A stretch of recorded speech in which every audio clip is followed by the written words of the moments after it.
I realized that I couldn't keep looking externally. I had to like take some ownership of the situation. I didn't like necessarily cause my burnout, but I didn't help myself along the way by ignoring it for as long as I did. You think you were burned out for? I'm sorry to interrupt you. How long do you think you were burned out for? I think I was probably burnt out for close to 3 years. And I think that women, and especially Black women, don't recognize or appreciate that they're burnt out because we've accepted exhaustion as normal. Mm-hmm. And as doctors, especially, that's just part of the game. Well, that's how it is. And we're indoctrinated in that during training. Like, oh, you're lucky. When I was a trainee, I never slept. I did this and that. So you are literally indoctrinated to think that exhaustion is part of the game. And if you talk about it or complain about it or bring it up, then that's your problem. But it's not. It's really the system. Again, it's the system. Like they're training you to just take this at face value. And so I'm just like, if I look back and see how long I was exhausted and how long I felt like that disrespect that kind of seeps in and drains you, it's been years. And I was like, okay. And I wasn't really doing anything about it outside of changing jobs. What's up, Doc? Welcome to the Docs Get Money podcast. Are you a badass doctor killing it professionally and has bigger dreams than just clocking in and out of the hospital? Do you want to leave behind a legacy that is as lit as an HBCU homecoming? Want to know how other doctors are getting to the big bag? That's right, making 5, 6, and 7 figures without putting on the white coat? If you answered yes to any of these questions, then you're in the right place. I'm your host, Kimberly, but you can call me Kim or KB. I went from being a burnt out and overwhelmed emergency physician to the founder and CEO of 2 6-figure non-clinical companies and beating burnout along the way. I'm also your business coach, here to help you make money moves to change the world. This podcast isn't just about making money, though. It's about leveling up your life, mindset, and bank account so you can build an empire that's as iconic as Beyonce. You ready? Let's get into it.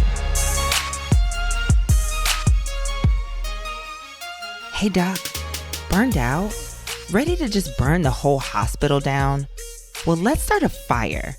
Okay, no, not in the hospital, but in your bank account. And from side hustler to CEO, my signature one-on-one business coaching program, you'll transform your burnout into a fire and start your own profitable coaching, consulting, or midterm rental business and make clinical cash in 90 days or less. That's right, 4 or 5 figures in 90 days or less. This is only for doctors who are done being overworked and undervalued and need a way out of the hospital now. With your FIRE offer, you're not just dreaming about escaping clinical practice, you're building your own emergency exit. In 90 days, you could be your own boss, making bank, and actually enjoying your life again. So are you ready to swap those singed scrubs for CEO status? Then hit me up at Dr. Kimberly B on Instagram with the word burn, and let's turn that burnout into the bag. What's up, Doc? Welcome back to the Docs Get Money podcast. I'm so happy to have you here. Today, we've got, yes, another interview episode, and I have with me today Dr. Nikia Smith. We were just chatting before I hit the record button, and it's so funny how small this world is because Mhm. we met on Facebook, but then we found out that we had a mutual friend in common. We've been kind of in the same coaching circles for a little bit of time, and it's just so amazing how the world kind of shrinks down once you decide to try something new with your life and try to do something new with yourself, especially as a clinician. Mhm. So I'm really, really excited to have Dr. Nikia Smith, anesthesiologist and life coach, with me today. So I'm going to read her bio and then I'll let her take it from here. So Dr. Nikia Smith is a physician, life coach, community curator, and an advocate for high achieving women of color who are ready to break free from burnout and reclaim their lives. With Mm. personal experience in overcoming the relentless grind of hustle culture, girl, amen. Dr. Smith empowers women to prioritize self care and live life on their own terms. Her personal journey from hitting rock bottom to finding clarity, purpose, and peace fuels her passion to create a safe space where women of color can thrive without sacrificing themselves. Dr. Smith is on a mission to help women create a life of ease, joy, softness, and authenticity. Dr. Nikia Smith, welcome to the Docs Get Money podcast. How are you today? Thank you. I'm so excited to be here. And I've really been looking forward to this and connecting with you in Uh, virtual real life. I know, right? Because it's like something between Instagram DMs and then when you actually like seeing each other face, it's like Yeah. I know you, but it's like I just realized I don't know you. So that's cool. Well, tell us, since you're an anesthesiologist, let's start from the medical side first. I think that's always the Mhm. easiest thing to do. What made you want to go into medicine, and more specifically, why anesthesiology? Awesome. Yeah, I've been an anesthesiologist now for 10 years. And as long as I can remember, I wanted to be a doctor. That's how my letter read for the application to medical school. I don't remember ever wanting to be anything else. And of course, I vaguely thought maybe a surgeon, maybe this, maybe that, but I really didn't have my heart set on what type of doctor. And I know a lot of people do go into medical school saying, I know exactly what I want to be as far as the type of doctor. But I'm happy that I left my heart and mind open because as I was going through rotations and learning more and more, I realized I absolutely did not want to be a surgeon, but I didn't hate the OR, which is an interesting predicament. Right? It's like, oh, I don't mind being in here and seeing this stuff. Like, I don't mind being exposed to it, but I don't want to be the surgeon. And that's Right. when I learned that over the drape, there's a lovely person called an anesthesiologist who is actually the person that is in charge of taking care of the patient undergoing surgery. And, many women identify with the person that helps them with their epidural or their C-section. And so Yeah. that is when I first was like, okay, here we go. So we had a really lovely anesthesiology attending at Howard University who mentored us. There wasn't very many of us, so he took us under his wing, and he made sure that we were fully aware of what we were getting into, and that we all got into residency spots. And I actually do love being an anesthesiologist. I really do. I feel like in a way I got gypped because I went to a Caribbean medical school. I don't know if we've ever talked Hmm. about that. And so it for me it was like I felt like I had to have my mind up like so soon because it was Right. already going to be super competitive for me to get a US residency coming from a Caribbean medical school. So I say all that to say I had that experience. Like I like surgery, but I'm like I don't want to do 5 years and then I don't want to be like freezing cold, standing on my feet for hours in these ORs doing these cases. And I understand how surgery culture can be so toxic. I will just say that. And Mhm. surgery culture is very, very toxic. Anywho, but I did spend time with an anesthesiologist there, and it was like the same things like, oh my God, this is what you're doing. This is so cool. And Yeah. I love the part of emergency medicine that we do manage a lot of airways. Like that is Hmm. one of the best things that I think that I ever done. So even when we did do our anesthesia month, it was just like I was loving it. I hated the hours because I'm not a morning person, but it was just like to be able to manage the airway and to be able to use cool instruments and do all of those things and still work with my hands. I just truly admire that with you guys. Like I think that's just the best part of the job. It may seem routine. It's just like, okay, just put the tube Hmm. in and what have you. But I love airway stuff now. Yeah. Like my favorite thing to do. I do love airways. And like I tell patients, my job is not to put you to sleep, it's to wake you up. The routine part of it is actually the best part, right? If it's going routine, that means everything is going smoothly. And I think we both know that when things are going smoothly, you're just like, oh, wow. Like people are Yes. like, that's so boring. I'm like, no, I'm just taking it in for that. I'm just taking it for what it is. I just take that. I'm Exactly. like, oh, it's boring right now? Great. Awesome. Exactly. Awesome. So you said you didn't really have your heart set on anything. Was anyone else in your family a physician? Well, or where can you, if you could pinpoint why you wanted to be a doctor, where do you think that desire even came from? Yeah, nobody in my family is a physician. So when I brought it up, my parents were really encouraging, but I think I mostly just got it from TV. I mean, I don't remember. I did used to be like super obsessed with all kinds of medical shows, and not the drama ones, but like the reality ones where they were really showing people, Dr. Mhm. 90210 and all these other shows that were coming out right around that time where people were really getting surgery. I used to be obsessed with those. And like people were like, that's so gross. There's blood and skin. I'm like, this is so cool. which is probably where the surgeon thing first came up. But I think overall, it's just from TV Hmm. and just from seeing them like take care of in like the worst, most vulnerable time. And, there is a respect thing. I was like, wow, that's a really respected position. But I Yeah. also am like really helping people. So I felt like it was like kind of the best of both worlds, like where some people help a lot of people but don't get very much respect. And then some people Right. are highly respected but help nobody but themselves. So, Right.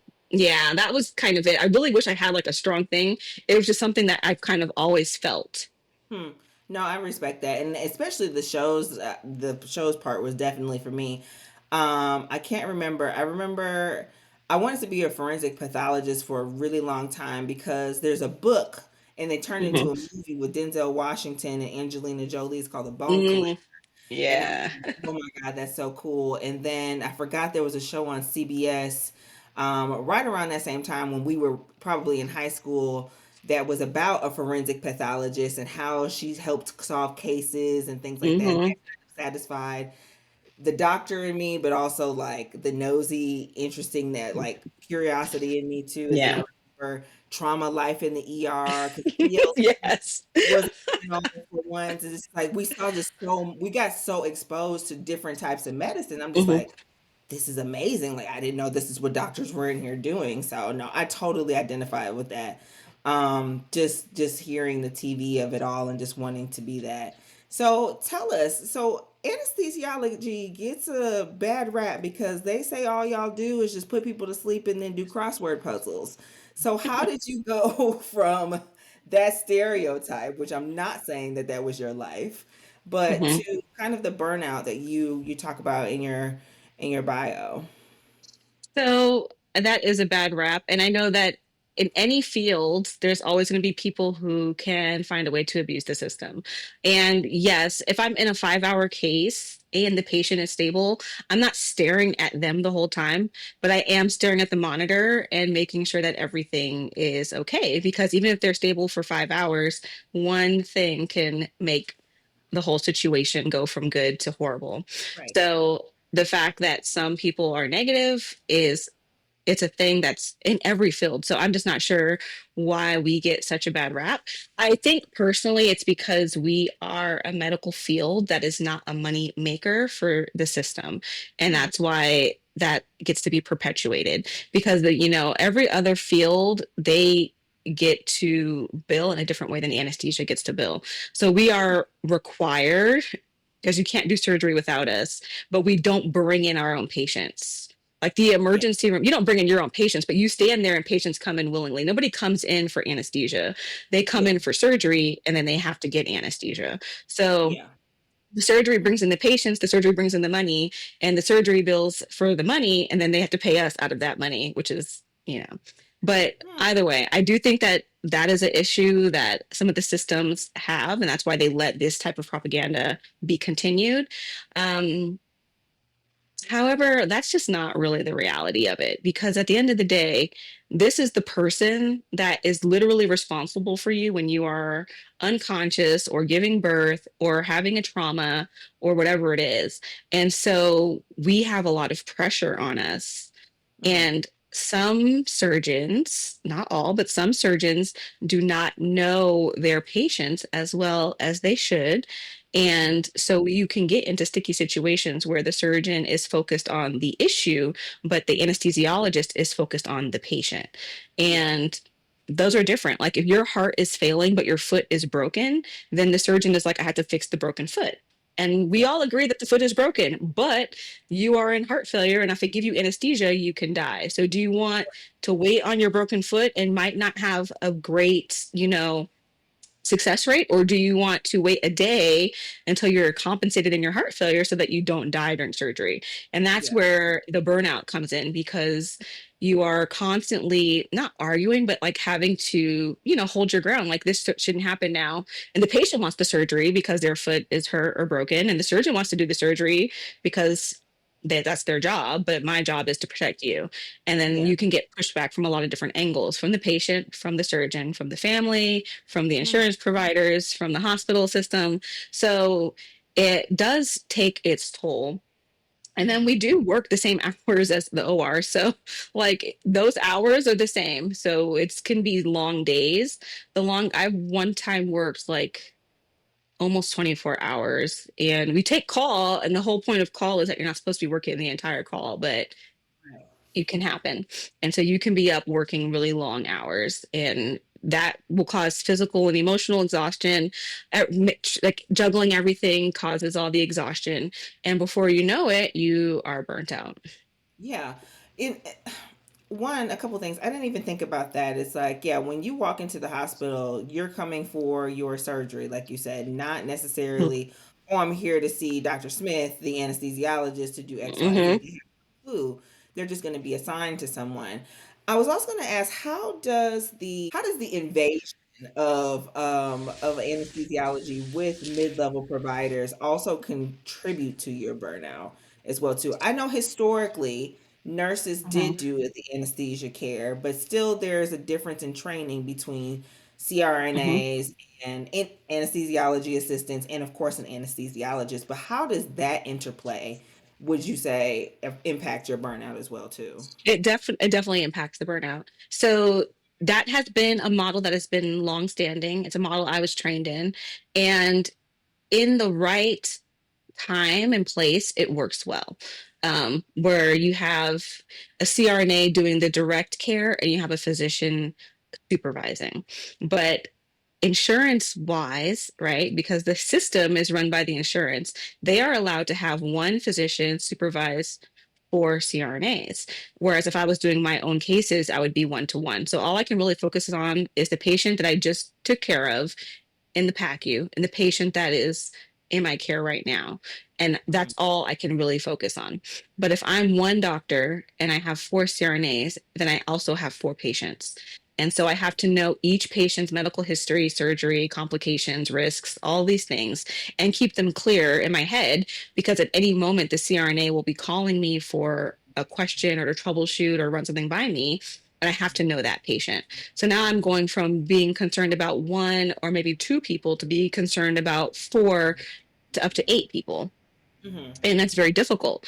And if the training for the CRNA, like if they're a new CRNA, then that has its own things, right? We all know new people are new residents, new CRNAs, new doctors, they're new. They haven't had the full experience yet of everything that could possibly happen.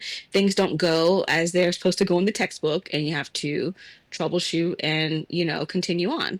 And then sometimes you have older CRNAs who tell me that they've been doing this as long as I've been alive and can be a little bit disrespectful in their delivery about how they want to manage the patient. But at the end of the day, although they're providing the direct patient care, I'm still signing the chart. It's still my license. Right. So you would think that that actually, like, I think contributes more to the burnout. Honestly, I think it's harder to just manage four people, four rooms, than it is to just take care of yourself in one room, and Hmm. that really contributes to burnout. But they love that model because that allows for the hospital system to bill four times as much.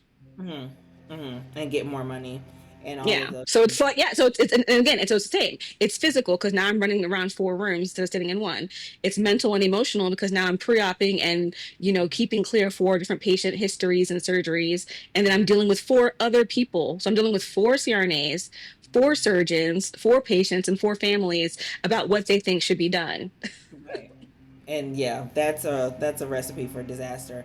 I bring it up because I think in the House of Medicine we've watched anesthesia kind of go through it first, and I think that's Mhm. starting to creep into not just primary care but definitely into emergency medicine, and I slowly see it coming into the other specialties as well.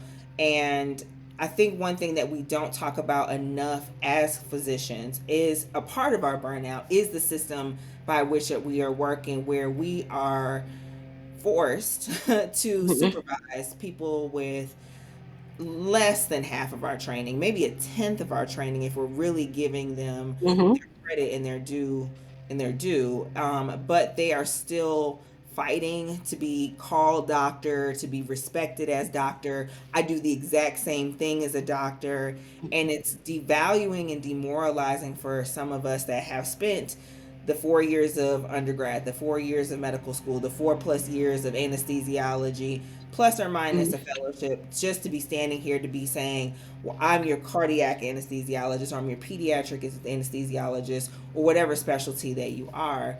And I think that during COVID, more specifically, and you can talk about this better than I could, um, that's when it really started to break down, especially watching, mid-level providers fight for like those I'm gonna say equal rights, and it sounds like, well, what's so bad with equal rights? But I'll just say, let me call it what it is independent practice.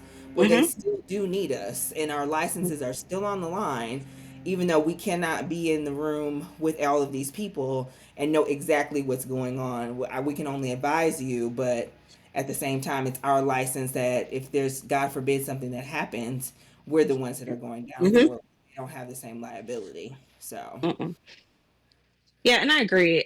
If you want true independent practice, then that's fine. You be fully independent. You sign your own charts. You get your own malpractice.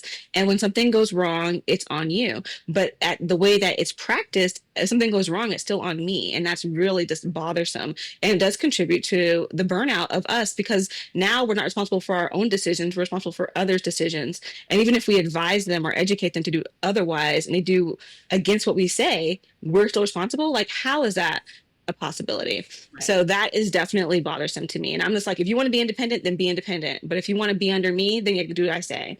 And that's just how the model is built. That's how the insurance is built. Like, Yeah.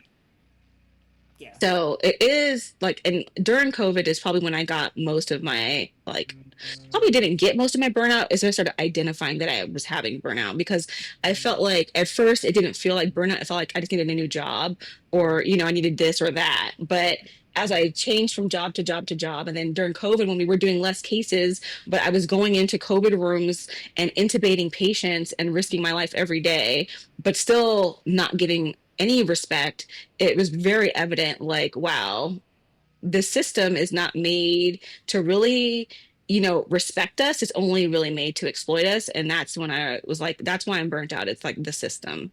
Got you. Because when you go from job to job to job and you have the same burnout, it's not the job, it's the system.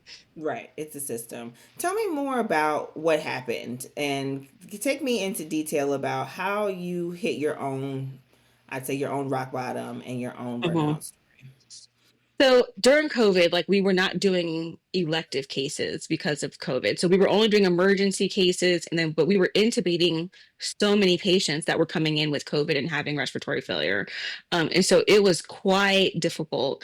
And I understand, like you said, people want to be equal and want equal rights and everybody should have the same, but equality, um, I don't know. It's like I have to figure out the right word to say it, but the all of the doctors in the hospital should not get the same equal number of N95 masks because all of the doctors in the hospital are not intubating the same number of COVID positive patients, right? Like, so I mean, I know you want everything to be equal, but then it's just like, okay, if I'm intubating 10 patients a day and I have one mask, how is that fair? Whereas this person gets the same number of masks as me and works from home 4 days out of the week. Right. So like they're like, oh, but it's equal. So like that's the whole thing with equality. And I think there's like a picture of it where it's like Yeah, we're, those we're, we're guys looking over the want yeah. it to be equitable, not equal. Yeah, yeah. So like they're looking over the fence, they all have the same size box, so that's equal, but it's like still not, fair and just. But um yeah, so that was when it first kind of identified it. Like, oh, it's like, oh, anesthesia is really carrying the load here. Emergency as well, because you guys were intubating and then we were intubating, but nobody else. Maybe in ICUs we had some intensivists, but we were the main ones doing the intubating, and it was risky. Like you're literally going in and risking your life every time you go into someone's mouth who you already know has a Right. disease that is trying to kill them. So it's very interesting.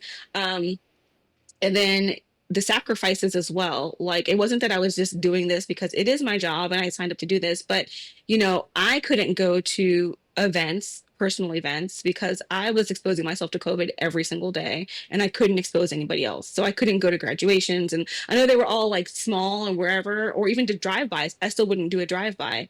I wouldn't go see anybody because I knew that like the day before I just intubated a COVID patient. So Yeah. I don't know. I'm not going to go to any place where I might be exposing anybody else. So it takes a toll. You're just like, wow, you're emotionally isolated. You're not feeling respected at work. And you're doing this all for what, kind of? It gets to that point.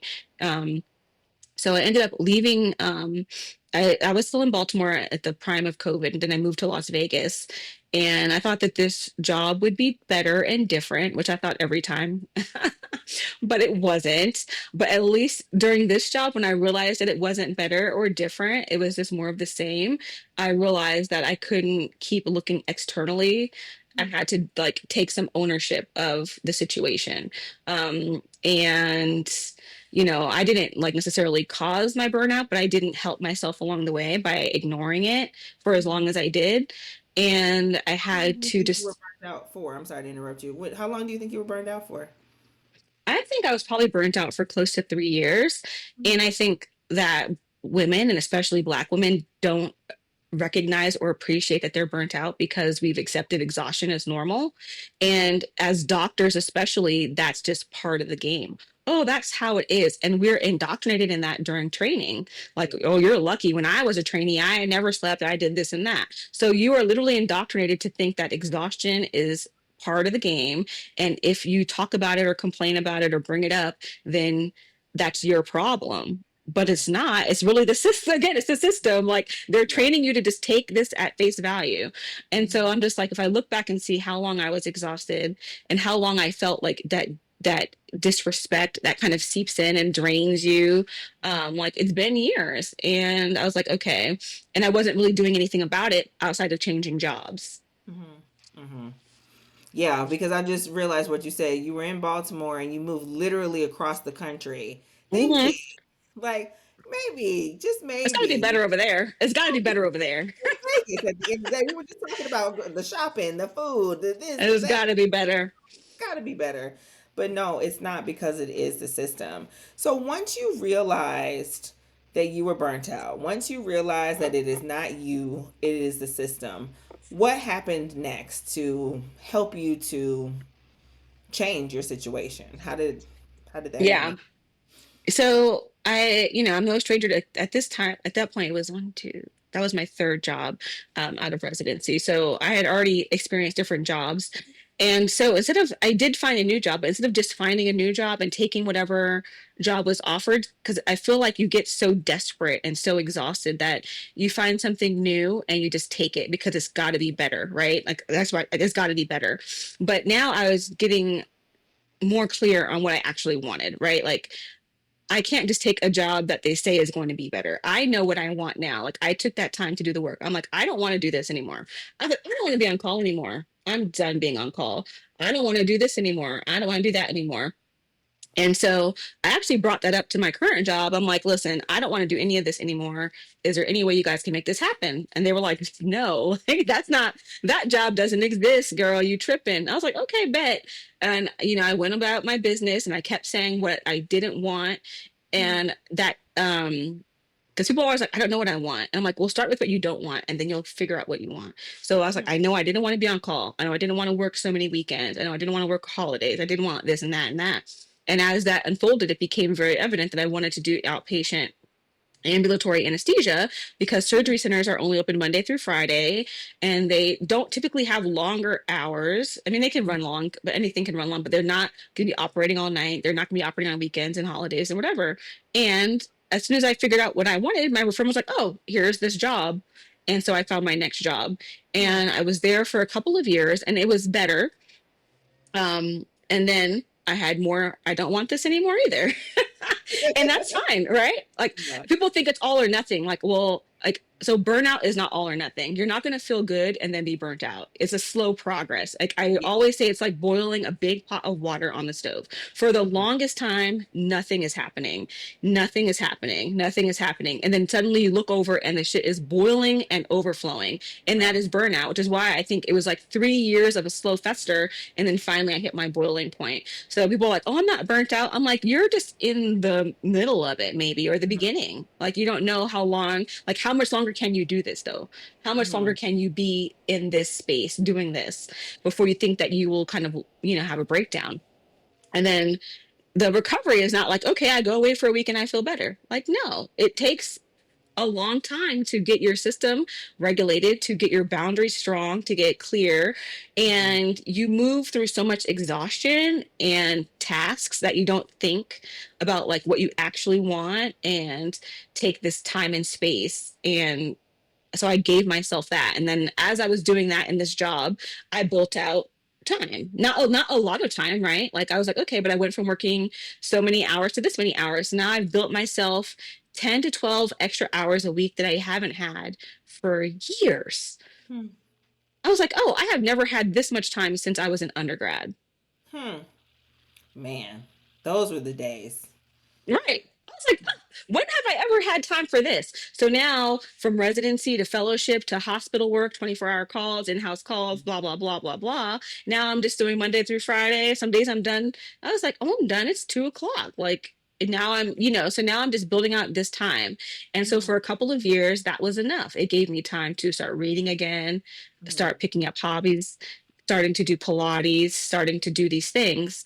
And as I started just picking up little pieces here and there, I'm like, okay, that was great, but now I want more. I love that. I love that the first things that you were able to do was really to start getting back to what you wanted to do and what you enjoyed doing, and just like, Hmm. well, like I'm sure you probably asked yourself, like, it's 2 o'clock. What do I want to do now? What's Hmm. open? Where can I go? Just because we sacrifice, of course, so much of ourselves for our patients, for our titles, for our roles, for all of those things, that we forget that. And I remember when I finished residency, I had had this experience where I was going to do a fellowship because everybody asked you, what are you going to do next? What do you do next? And Hmm. of course, as a doctor, the next thing is keep going Hmm. and do fellowship. And I'm like, it just didn't feel right. So I quit it right before, like literally the month before I graduated, without a real structured plan. But I remember like early July, it had to be like almost 4th of July weekend, right after I graduated. And I had to say to myself, I've accomplished my big life's goal of being a doctor. Hmm. Now, what do I want to do? Like, I have Hmm. given so much of my 20s, even into my early All 30s. of it. Hmm. Yeah, literally all of it. Because I had undergrad, then I went to grad school, then I went to medical school, then training and all of that. All of those things to this becoming this person or taking on this role, that I easily forgot who I was. Like, I forgot Hmm. the hobbies that I used to have, the fact that I did used to read books voraciously, that I love to act, that I love to do other things with the other side of my brain, because I had to be so Hmm. focused on being this scientific calculated doctor. So I'm sure that gave you so much freedom to just be like, I'm gonna go to Pilates today, or I'm gonna go home and take a nap, or I'm just gonna Hmm. do whatever I feel like for a little bit. I'm sure that Yeah, made I think it's very great. And a lot of people like ask them, like, what do you want? Like, just what do you want? It's such a simple question, but yeah. most people don't know the answer. And when they say an answer, I'm like, is that what you really want? Like, do you really want a bigger house? I mean, you can, and if you do, that's great. Or do you just think you should get a bigger house? Or, like, Right. hmm. Because that's what society has been telling us, that that's what we Hmm. should have next, or that's they're Yeah. training, our wants are even trained to be a certain way. Yeah. Like, we cut ourselves off before we really even get to what we really want, because we're just so programmed to just, Hmm. oh, well, now I want the Mercedes, or I want the Audi, or like you said, a bigger house. And if you genuinely do want that, great, I can help you pursue that. But at the same Hmm. time, it's just like, what are your true desires? Because we've suppressed our inner voice and our wants for so long. It's Hmm. heartbreaking almost sometimes to just It's really heartbreaking. to see what has happened to us. And I think that's maybe adulthood as well too. But I see it, that desire, or yeah, that's what we're saying. Just true desire being suppressed out of us, and Yeah. that's why so many of us, I think, are burnt out as well too. Oh, yes, the lovely golden handcuffs. It's like you get it, you buy it, and then now they trapped you. You're like, well, you can't work less because how are you going to afford all that stuff you just bought if you work any less? You're like, dang Right. it. Right. You're right. So how did you pivot into life coaching? So I see, like you said, the path, or maybe continue on this path of how you Hmm. got yourself out of burnout. Because I'm sure it wasn't just Pilates and reading books and all of these other things. What else did you do to get yourself out of burnout? And then how did that transition to you being a life coach? Right. Yeah. I mean, that was just like the first step. Like the first step is just regaining those small hobbies, those small joys. I definitely leaned into like movement, reading books and podcasts. I have a therapist. I've had a therapist for years. So I was going to therapy more regularly and, actually just getting a little bit deeper because I think it's really therapy can only go where you let it go, right? Like if you don't reveal things, they can ask, but you have to reveal it and have to be willing to talk about it. And I think I was just so exhausted that I really could not get to that deeper stuff. And as I was just more rested going into it, I was able to kind of tap into how during residency they treat us a certain way and how we're taught to think, how we're taught to behave and act and think a certain way to be successful as a resident because we're so dependent on external feedback. And it's unfortunate because they always say, oh, don't worry about external validation, worry about yourself. I'm like, you can't. Like you're literally judged for 4, 3, 5, 6, 7 years on external feedback. And if you don't have good external feedback and external validation, you will not finish and you will not get a job. That's it. So it's hard to like be so into that and try to unlearn that and just trust yourself, your intuition. Again, but like it does take a lot of work. And in doing so, and doing therapy and reading all that stuff, I actually was just getting more vocal, more secure with my voice. And like you said, we've been silencing and pushing down our own desires. So I started just sharing my story and sharing my desires because the fear of judgment, it didn't like go away, but I guess I just stopped caring. Like I knew I would have that fear always, but it's just like, who cares that people are going to say, you're a doctor, why are you complaining? Or blah, blah, blah, blah. And I'm like, I don't care. I'm freaking tired. I'm over it. Like, I can say I don't want to work that much. I can say I don't want to do this and that. And so, as I was sharing the story, of course, friends were like, girl, thank God, me too. Like somebody finally said it. Like, I'm like, yeah, girl, because everybody's just going through the motions, so you're thinking, well, they're all doing it, I should be able to do it, but it's just like none of us want to do it. So it just takes one person to say something and then everybody else is like, yeah. So that was just me sharing my story. And then I was planning a retreat for myself on my healing journey, and a lot of people were like, I want to come too. And so then it became a retreat versus like a solo reclusive healing retreat. It became a group retreat. We all did healing and sharing. It was very lovely. And that's when I really identified that community and being engaged with each other is truly the solution. I know like a lot of self-care feels really like isolating, right? I'm going to go get a massage. I'm going to do this. I'm going to do that. Or even if you're just reading a book or going for a walk, all of that stuff is very isolating, but it's in like sharing our story and being with each other that gets us to that like next level. And so after that, I got really into joining communities with like-minded women, being supportive and uplifted, and that made me want to kind of be a coach. So then I did go to life coach. Got certified being a life coach, and I'm still hosting retreats and coaching women, and trying to just do whatever I can because as I've discovered in therapy, or maybe we made it up, but I'm innately just a healer. Like that's like what I feel Mhm. like my sole purpose is. And being Yeah. a doctor is just one expression of that. But when I Yes. look at who I really want to help, it is women like me. I want to help us. Like it's not too late. You can change your life. And I want to help like my niece. Like don't want her to end up where am at. I'm like, why do I want her to follow my life? I'm not happy. So I want to make myself happy. That way, if she goes, I want to be like you when I grow up, I'm actually like, great. Not like, don't do it. Right. So that's just how I got like more into the coaching aspect of it. I made these gestures because you literally said exactly what I have said and what I feel truly deep in my heart as well too. Right before I started my certification for business coaching, I was kind of telling some people on the board that I'm on for the American Academy of Emergency Medicine. I was telling them, "Oh yeah, I'm about to be coaching and this and that." And they're like, you're ready to leave medicine already?" I said, first of all, yes. And Mhm. second of all, just because I'm leaving medicine, I said the exact same thing. I am a healer at Hmm. heart. No matter what I do, no matter what title I put on it, that is in essence what I'm doing, because this is, like you said, my soul journey and soul mission in life. It may look like, yes, I'm helping you to start a business, but it is a business that is going to be in a full expression of who you are so that you Hmm. can reclaim yourself. So when you said that, I was just like, oh, I found my soul sister. Like, I just felt Yay. because I think we say this as well too, that medicine is truly, yes, it's a vocation, it's a profession, but it's also very much a calling. And Hmm. in the western world that we live in, that is what we call our healers, is doctors or nurses or whatever that we do. Hmm.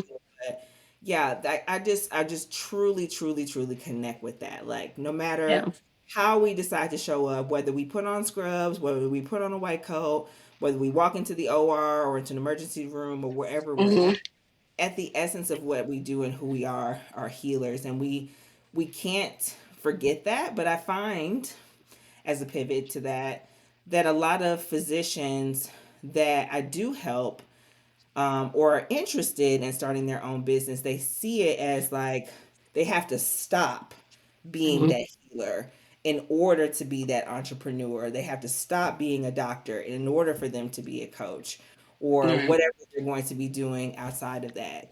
What would you say to someone that thinks that they have to, in order to be the next thing, they have to quit and take off completely the title of the other? Right. And I just don't know why we get so caught up in this title. I was that same way, but you were multiple things before you became a doctor, and you will continue to be multiple things as you've already become a doctor. So you'll continue to be multiple things. So there's not all or nothing, either or. And everything that you learned as a doctor will make you better as a physician. I mean, everything you learned as a physician will make you better as an entrepreneur. So no matter what kind of area you go into, you've learned crucial communication skills, research skills. Like, you have learned in the most stressful of environments, and anything that you have learned there can be helpful in other facets. So it's not like you're wasting the time that you spent being a doctor, and you can always go back to being a doctor. Because I will say, I never thought that I was like, if I'm going to be an entrepreneur, I'm going to be leaving medicine completely. I was opposite. I'm like, I am ready to leave medicine completely. So I'm about to become an entrepreneur because I am not doing this anymore. And Mm-hmm. I was literally ready to leave medicine and go work at Trader Joe's. Like, seriously, like, I was done. That's how burnt out I was. But when you step away from being so ingrained in the medicine, you start to remember why you did it again. Like, now that I stopped working for a few months, I do believe that I could have continued to not work for a few more months, but going back to work on a schedule that I choose, which is part time, makes me remember why I actually went into medicine. And it's actually bringing more joy into my medicine and into my entrepreneurship. So there's not all or nothing. There's ways that you can do it, like if you want to do both. But if you want to leave, then great. But you don't have to leave if you don't want to. So, True. True. No, absolutely. I yeah. think we get so caught up in the black or white, yes or Yeah. no, this or that type of thinking, that we forget that there is a ton of gray where we can play in the middle. And Hmm. I love the fact that you reminded us, yes, we're not just doctors, we were a brother, a sister, a daughter, a son, an uncle, an auntie. Hmm. We had so many other titles that we held other than just being this physician, who is a very Hmm. prestigious title, but that's not all of who we are. Um, Hmm. I want to go back to something that you said a little bit, because I'm dying to know. Tell me Hmm. about your very first retreat, because, like you said, you started. This is just for me. I'm about to go to whatever location, and me are gonna be good. But tell me about how you even. It sounded like it's pretty much organic about how people started to come with you. But yeah, tell me all of the nitty gritty details about your retreat when you first had one. Oh man, yeah. So I was found this great resort, and I was like, I'm gonna go to Arizona for a week, and they have all of these classes, and I'm gonna like be journaling and meditating and doing yoga and eating all these whatever healthy stuff. They also had a bar though, because I do like to get my drink on. So I'm going to be drinking, but also eating like yogurt bowls and stuff. And so as I was just talking about going, people were like, "Oh, I really want to go. Like, that sounds great." And so then I was just like, okay. Because my brain was freed up, I was like, well, if my friends are doctors and they want to go, how can I make this work out the best for all of us, right? Like, yes, we can all drop some money and go on this event, but I'm just like, we deserve to like be reimbursed for this kind of thing. Right. So I had met this woman in Las Vegas and I had been going to some of her trainings. And she does a lot of trauma based training for physicians. And I was like, so if I had got a group of physicians together, would you be able to come and give us a couple of lectures so that we could get CME, but also still be at this resort? And she was like, yes. And so it became like a formal retreat. So we did have lectures where we learned about burnout, compassion fatigue. We did meditation.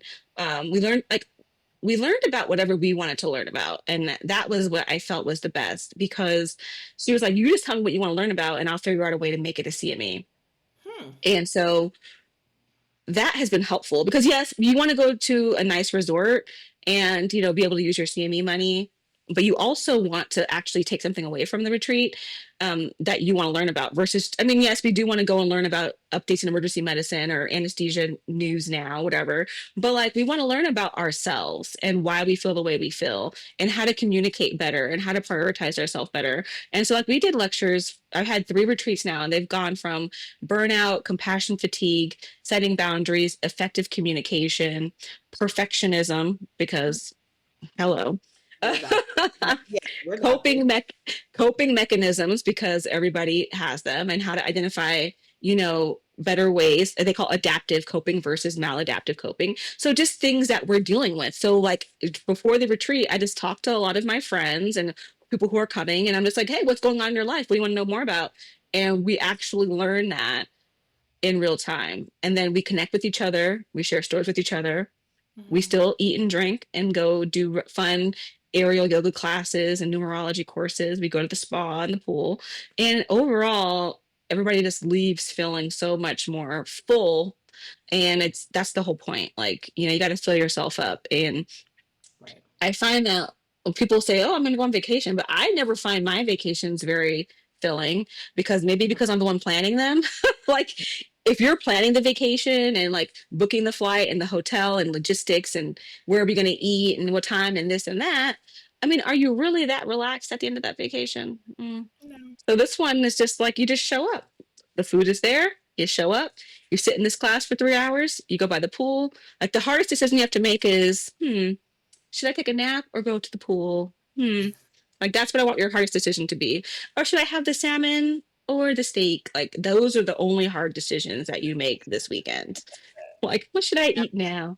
I love that. I need to go. I need to go. And you invited me, but I forgot something else was going on and I could not make it.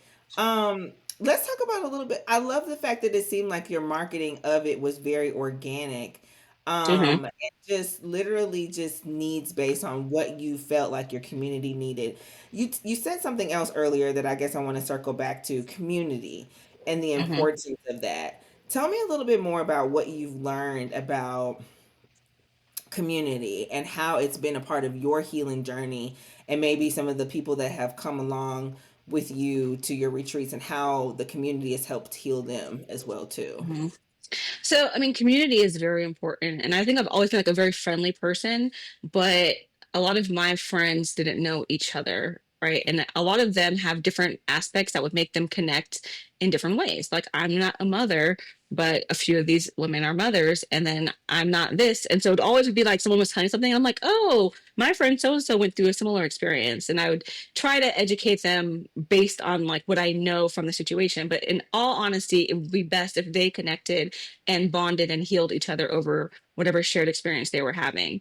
And it also just allowed, but I always just shared it just so that they knew that they weren't alone in their experience, because it might feel like they're alone because I'm not experiencing it. But Right. just because I'm not experiencing it or your other friends are not doesn't mean that you're the only one experiencing it. And so I do find that it helps us to just get different perspectives. One, because we are Black women and we have really strong perspectives based on our own experiences. So learning from other people's personal or like familial experiences. And two, it's just like the whole time and I was feeling away, I Mhm. always felt like I was the only person feeling that way. And that's a really bad thought to have, because you self isolate because you just feel like I'm the only one, I don't want to bring it up, or I'm the only one, I have to pretend like everything is okay. But when you stop doing that, because you realize the people around you are experiencing it, are open and sharing and vulnerable, and are here just to support you, then you're just like, oh, this is great. And that allows you to relax, Mhm. take that mask off, be authentic. And it's really hard, I think, because as women and as Black women and as Black physicians, we have to have a certain level of appearance Mhm. at work, because otherwise we're a lot of words. We're angry, we're vulnerable, we're sad, we're crying. Oh, she's crying again. Oh, she's yelling again. Oh, she's so loud. She's so this, she's so that. And so to have a space where you don't have to worry about that is Yeah. just half the battle. Yeah. That's like, geez. Yeah. No, especially the angry part is like we are not allowed to express our full range of emotions in our workplace Mm-mm. Don't at do all it. whatsoever. Whereas other people of other nationalities and descents are able to do that, and that's it's just not fair. It's we are always asked to mule and carry Mhm. the emotional and sometimes the physical and mental labor of everyone else, and to do that. And so yeah, I definitely see community being extraordinarily important for other healing, and I can't stress enough about how much I have been helped from small groups, small Mhm. communities. Why I now am like change transition my offer to be not just one-on-one coaching, because yes, I can give you Mhm. my advice, but it's also so much better when you feel that other people are going through this with you. It's not as Yep. isolating as well too, and you get so much from the community as well. um I also think that's probably why, you know, our ancestors have done so many things in community, inside of the community. Mhm. We were disciplined in the community, we were raised in a community, all of those things, because you get so many, like you said, different perspectives and things like that as well too. So speaking of that, I'm really curious to know maybe some of the wins, or Mhm. some of the testimonials that your people have come back with after your retreat. And do you work with clients any other way other than just kind of just bringing people on retreats, which is I'm a retreat Mhm. girl. So you can't Yes. you can't really No. tell me too many retreats, but how else do you work with people, and what are some of the wins that they've had? Yeah. So when I started off, it was just the retreats. So, Mhm. I mean, a lot of the wins were, I think, just reimagining self care, beyond the aesthetics, and, actually taking the time to prioritize yourself without feeling the guilt. I think that's like one of the biggest first steps, is just like doing it and then not feeling bad about it.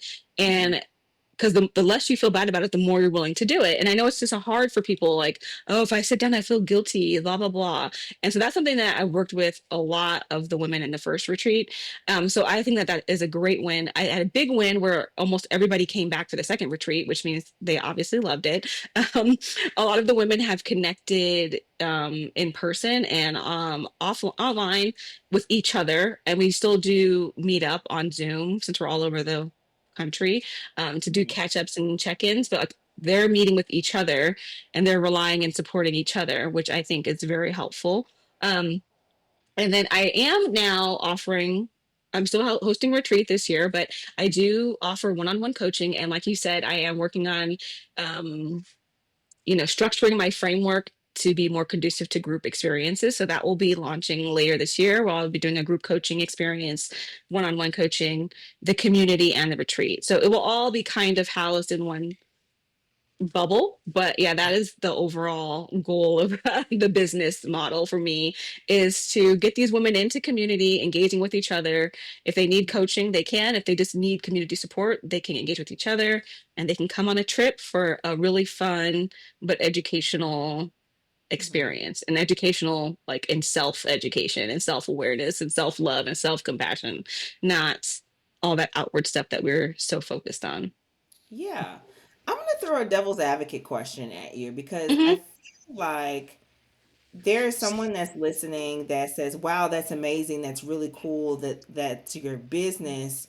But that is a little strange to Hmm. be charging people to go on a retreat or to do this or to do that. So how did you overcome selling? Like I said, the marketing sounds like it was very organic and very easy at Mhm. first. This is your community and these are people that you are naturally connected to. But how did you get over the selling portion of it? Like, okay, we're gonna have to go, but it's gonna cost this much, or working with me one on one is going to be Mhm. this much. How did you get over that, or how did you work through that? Yeah, so I mean that's something that was very difficult for me. I think as a physician, it's something we're taught because we don't do our own marketing or selling. We just show up, and the hospital does all that work for us. So that is a space where I did get coaching. That's why I had a coach to help me. And I do lean heavy into storytelling as part of my marketing and my selling because I'm not going to tell you what you need. All I can tell you is what I've been through, what my clients have been through, and how they feel on the back end. And if you say you don't want to pay for a retreat, that's fine. But like I said before, you can take yourself on a vacation all you want, but you would never come back feeling the same way that you would if you came on my retreat. You can say that you can make that change all you want, and you can. Every human has the capacity to make any change that they want on their own. But if you really had the discipline and the time and motivation to do it, you would have done it already. So, can you do it by yourself? Yeah. But did you do it already? No. Okay. Maybe maybe just try something different. That's all I'm saying. I'm laughing because I know your coach and I hear her voice coming out of your mouth.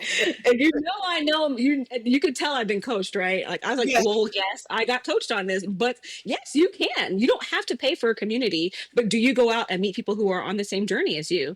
Or do you see people and not talk to them because it feels awkward? But now you're in a space that's curated for you to meet each other and yeah, it's curated for you to speak up. It's not like you're walking up to a stranger on the street. You guys all came here for a reason and you yeah, guys know you all came here for a reason. So that is half the battle. yeah. But yeah, that's my coach. I was like, you see, yes, I got coaching around. It was not easy, and I paid for coaching, and Mhm. I got coached on how to do this because I don't know how to do this, and Yeah. now I'm learning how to do it.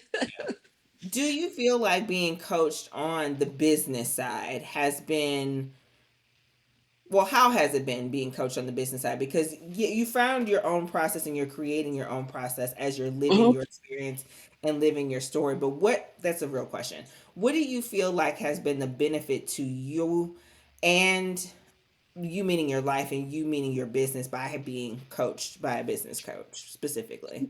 Yeah, so by being coached, it allowed me to see in a bigger vision. And like I said earlier, would I have gotten there on my own? Maybe. Mhm. Maybe not. Maybe in 10 years, maybe, I don't know if I would ever gotten there or how long it would have taken, but it allowed me to see a bigger vision and a vision that I think is more sustainable. Like I knew I love retreats. I like to go on retreats. I like to participate in retreats. So of course I want to host a retreat. But as a business model, do I find that to be sustainable? And it could be if I did more retreats, right? Like, well, this are the options. You could do more retreats, but do I want to do more retreats? Because all I'm saying is I want people to come together and connect deeply. So does that model of doing more frequent retreats align with my purpose of like wanting these women to connect and heal in community? Not really. Mhm.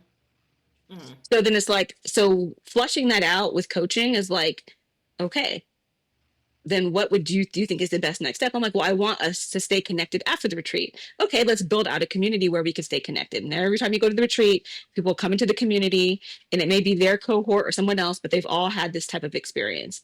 And then that's just how it kind of kept going. And then now it's like, well, what do you do next? Well, like I talk to these women and I educate them and I advise them and whatever. And so she goes, so you coach them, right? And I'm like, technically, but I would never formally say that because I'm a doctor. And so I feel like I have to go to school for that. Right.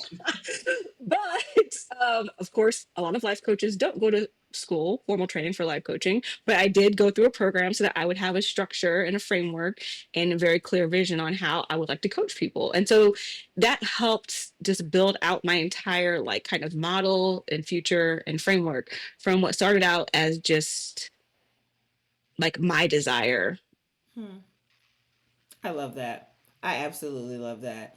And I'm assuming when you did go to your certification for life coaching, did they or did they not give you that same level of like they just basically taught you how to be the coach. They didn't tell you, Hmm. okay, this is how you go get clients, this is how you sell, this is how you market yourself. No.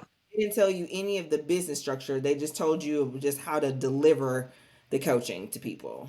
Right. And so the coaching program is mostly focused on training you how to be a coach, how to ask certain questions, how to react when patients I keep saying, but how to react when clients like kind of stonewall or shut down and all of that sort of thing around the actual coaching.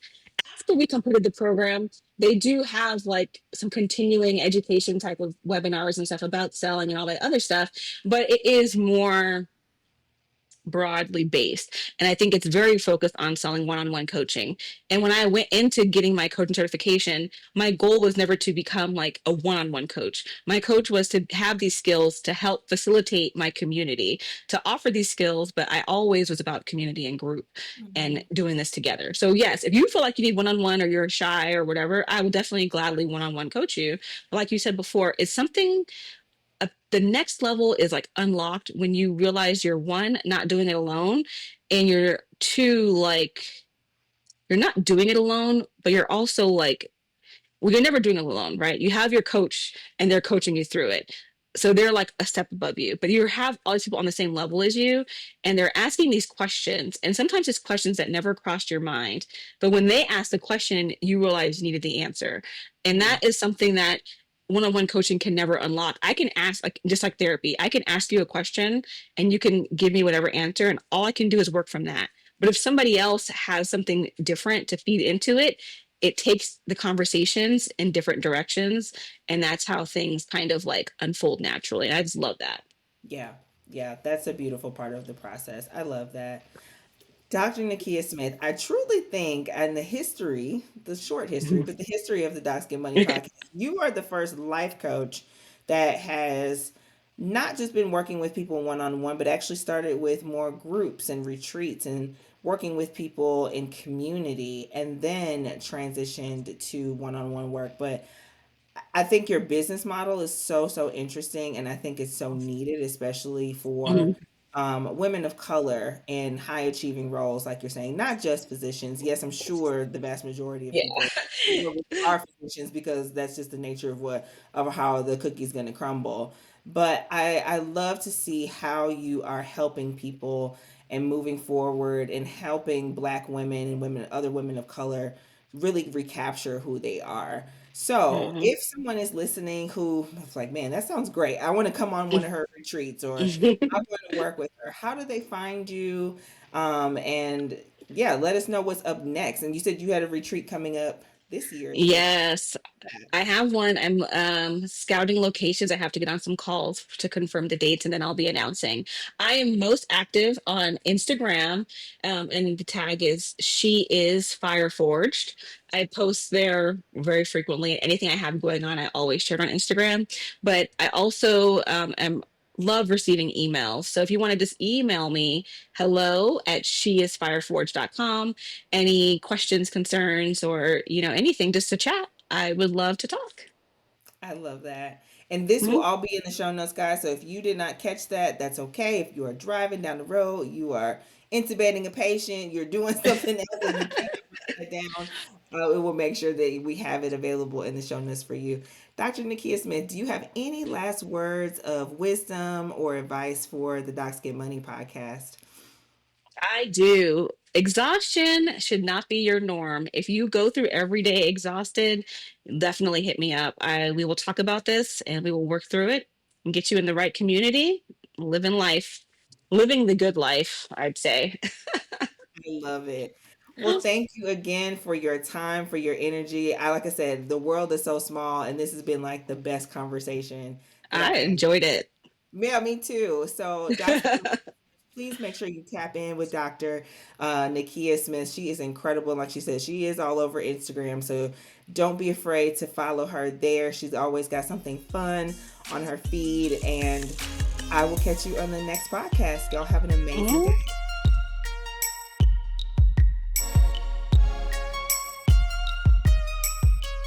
Thank you for listening to the Docs Get Money podcast. New episodes drop every Thursday wherever you find your favorite podcast. Share, comment, follow, and subscribe to the Docs Get Money podcast wherever you get your podcasts. And if you want to know more, visit me, Dr. Kimberly Brown, at KimberlyBrownMD.com, and be sure to follow me at Dr. Kimberly B on Instagram. And until next time, let's go get this money, honey.